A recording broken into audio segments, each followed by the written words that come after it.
1. Di kelas 11 ini nanti kalian kimianya ada Mem ini sama Mem Karisa. Nanti untuk 11 IPA 1 sampai 11 IPA 4 penilaian dan tugasnya dikoordinasikan dengan Mem ini. Untuk yang 11 IPA 5 dan 11 IPA 6 dengan Mem Karisa ya. Selanjutnya kita punya beberapa materi. Yang pertama akan kita mulai dengan materi hidrokarbon. Oke, sekarang kita masuk ke hidrokarbon ya.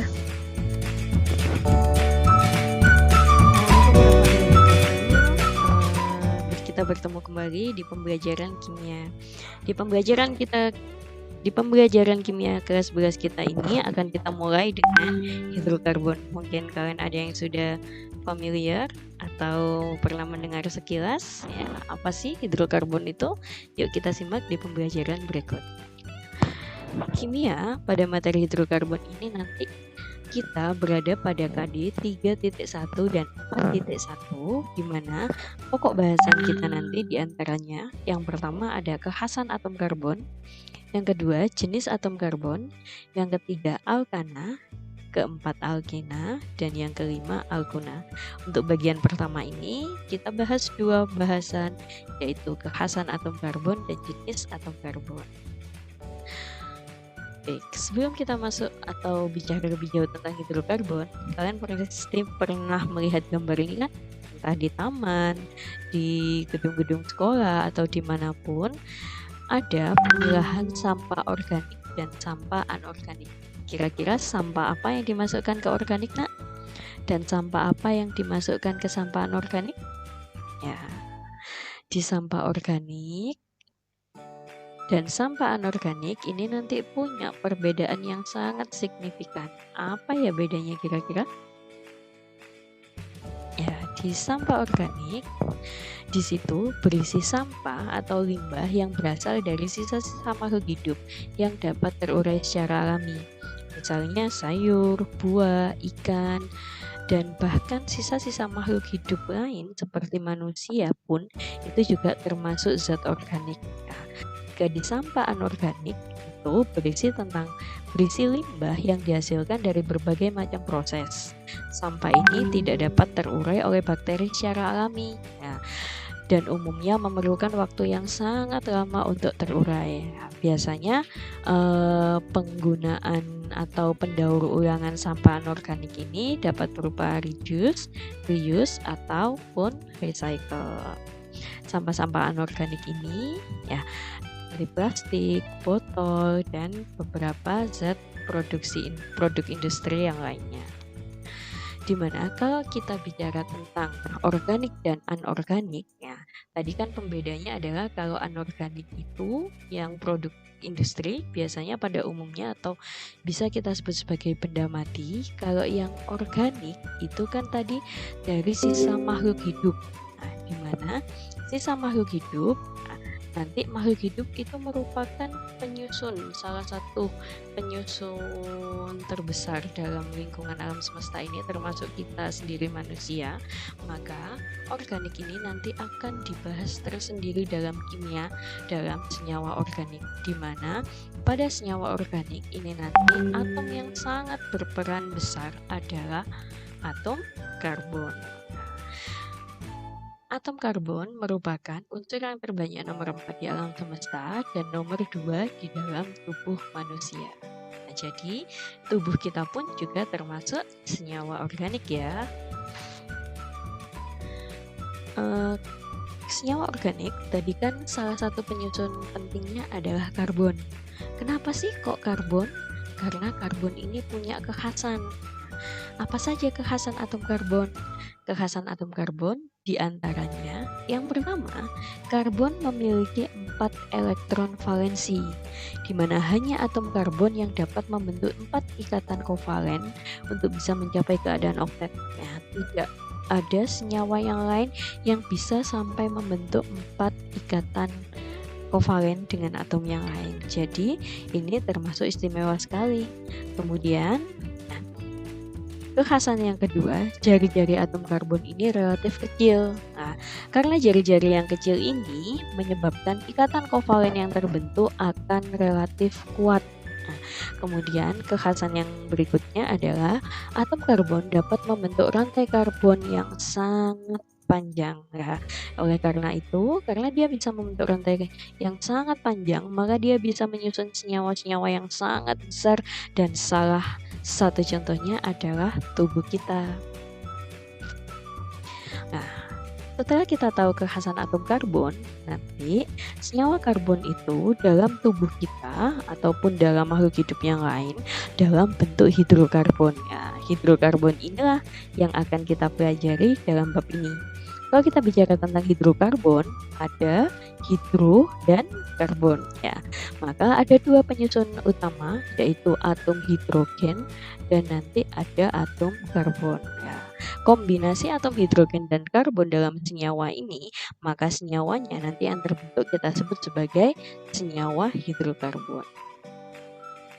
Oke, next, senyawa hidrokarbon ini nanti keberadaannya bisa diidentifikasi guys. Nah, misalnya dalam suatu sampel senyawa organik ada unsur karbon dan hidrogen yang ditunjukkan dengan uji coba pembakaran atau oksidasi. Pembakaran tidak sempurna dari sampel organik bisa menghasilkan zat sisa berupa arang atau karbon, dan pembakaran sempurna dari sampel organik akan mengubah karbon menjadi gas karbon dioksida dan hidrogen menjadi air atau H2O. Nah, oke, mungkin kalian agak sedikit bingung ya kalau baca paragraf ini. Tapi memang ini punya contoh nak.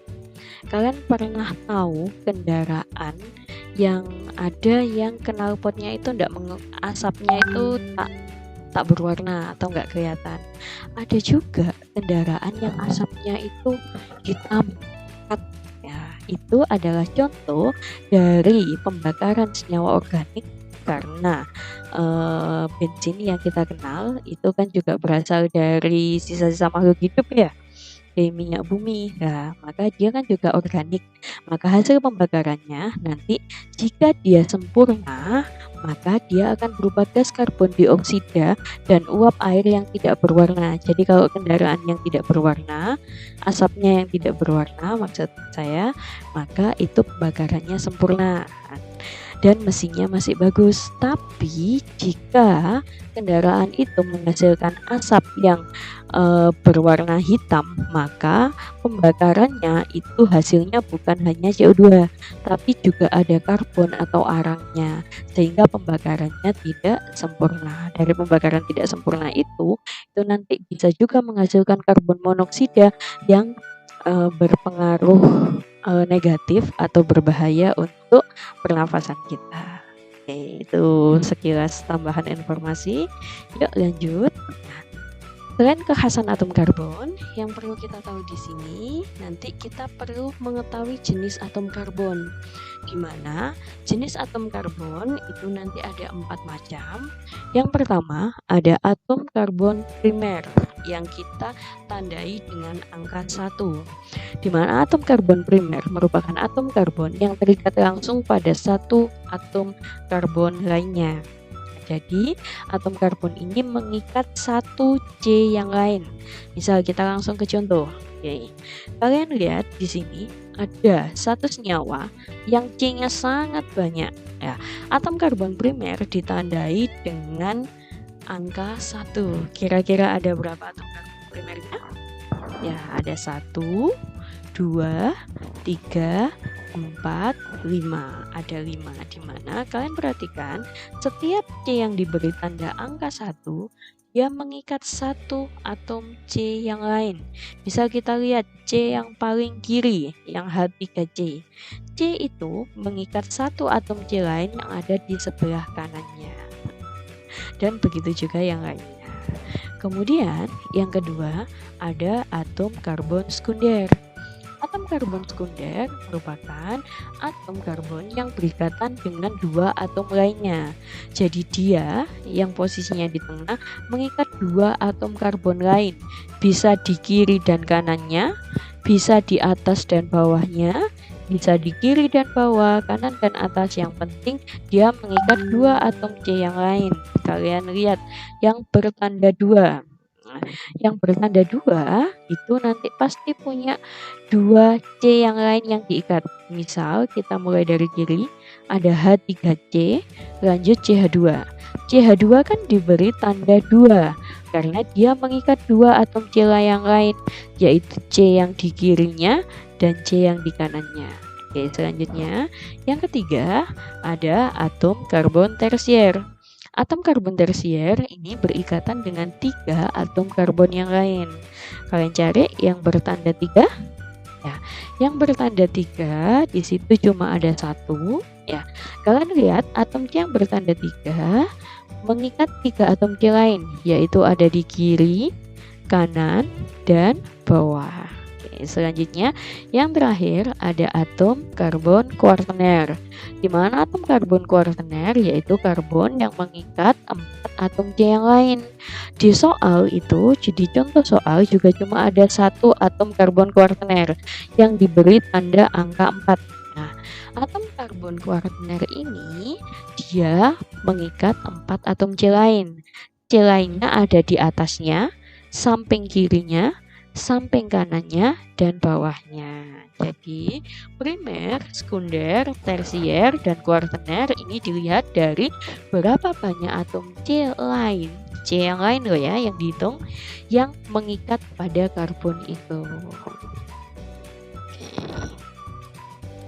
Kira-kira kalau ada soal ini, berapa ya jumlah atom karbon primer, sekunder, tersier, dan kuartenernya? Ya, oke. Primernya ada berapa?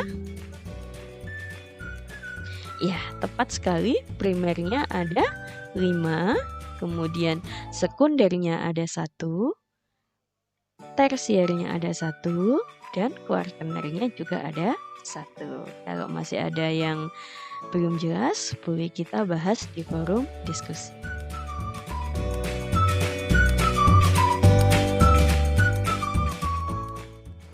Ya, oke guys, Meme ini ingin menekankan contoh untuk jenis atom C yang sekunder, tersier, primer, dan kuartener tadi. Seandainya ada senyawa ini,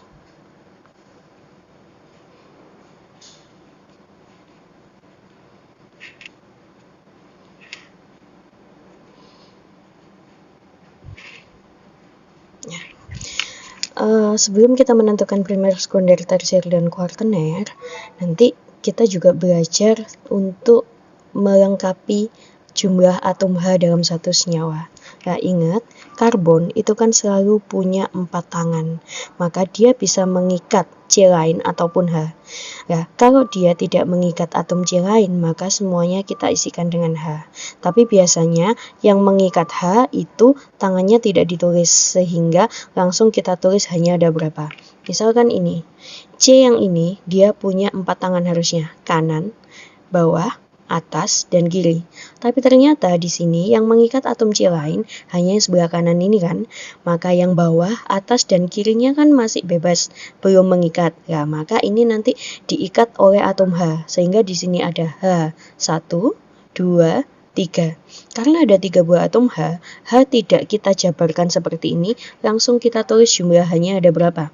Karena hanya ada 3, berarti kita tulis di sini CH3. Oke. Kalau C yang ini punya tangan kiri 1, 2 bawah, 3 kanan. C kan tangannya 4, berarti kan kurang 1 yang di atas kan yang nggak ada tangannya. Maka yang di atas ini akan mengikat H. Karena H yang terikat cuma ada 1 di atas, tidak usah kita tulis tangannya, langsung kita tuliskan hanya ada 1. Angka 1 tidak perlu ditulis. C yang ini ya punya 1 tangan di atas, berarti masih ada 3 tangan kosong, kiri, kanan, dan bawah. 3 ini akan mengikat H, maka hanya kita tulis banyak 3. Mulai paham ya mengidentifikasinya? Lanjut, C ini juga sama, punya 1 tangan yang berdekatan dengan C di atasnya, maka masih ada 3 tangan kosong, berarti di sini hanya ada 3. Lanjut, C yang ini, di sini dia punya 4. 1, 2, 3, 4. Keempat tangannya sudah ada semua, maka berarti sudah digunakan semua, maka tidak ada H yang terikat di sini. Berarti ini hanya kosong, nggak ada H-nya. Langsung yang atas, sudah ada 1 tangan yang terpakai. berarti tinggal 3 yang kosong, maka di sini kita tuliskan CH3. Mulai paham ya? Lanjut, C yang ini sudah punya berapa tangan? Ya, 2, kiri dan kanan. Berapa yang kosong? Ya, 2, atas dan bawah. Berarti yang kosong 2, maka hanya kita tulis 2. C yang ini punya berapa tangan? Ya, 1 yang sudah terpakai. Yang kosong masih 3, berarti di sini CH3.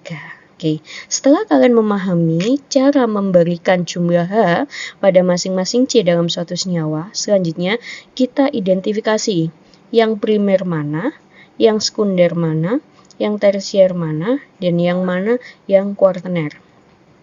Seandainya ini tak beri nomor C nomor 1, ini C nomor 2, C nomor 3, C nomor 4, C nomor 5, C nomor 6, C nomor 7, dan C nomor 8.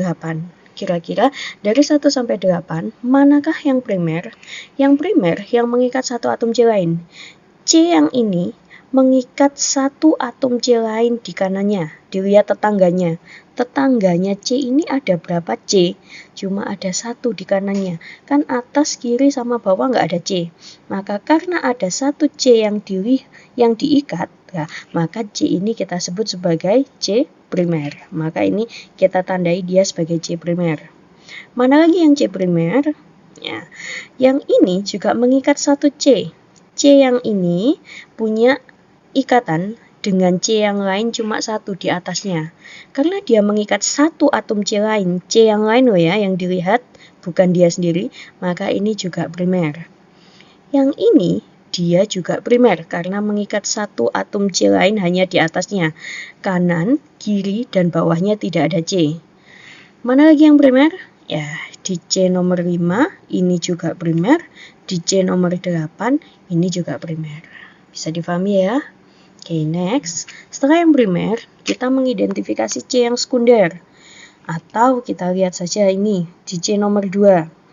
C nomor 2 ini mengikat berapa atom C lain? Ya, C lain di sebelahnya ada di kanan, ada C-nya. Berarti ini kita hitung 1, 2, 3. Berarti ada 3 atom C lain yang berikatan dengan C nomor 2 ini. C nomor 2 ini dirinya sendiri tidak dihitung. Berarti ada 3 atom C lain yang berikatan dengan dia. Maka berarti dia mengikat 3 atom C lain, namanya, ya, ini namanya tersier karena dia mengikat 3 atom C lain. Nah, kalau yang ini dia mengikat 1, 2, 3, 4. Ada 4 atom C lain di sekitarnya. Maka dia kita kasih simbol 4. Ya, dia namanya ya kuartener. Kalau yang terakhir C nomor 7 mengikat berapa atom C lain, nak? Ya, di kirinya sama di kanannya hanya ada 2 atom C lain di sekitarnya, atas sama bawahnya kan nggak ada, maka dia kita kasih simbol 2 atau kita sebut sebagai C sekunder. Oke, kita identifikasi C primernya berarti ada 1, 2, 3, 4, 5. C primernya ada 5, dia di C nomor 1, C nomor 3, C nomor 5, C nomor 6, dan C nomor 8. Lanjut, C sekundernya, mana yang ditandai 2 tadi? Ya, C sekundernya ternyata cuma ada 1, yaitu C nomor 7.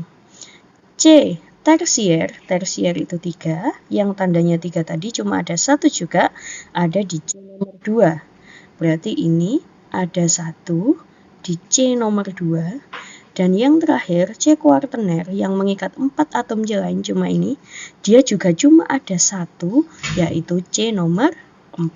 Oke, di sini ada 1 C nomor 4. Sampai sini bisa difahami ya?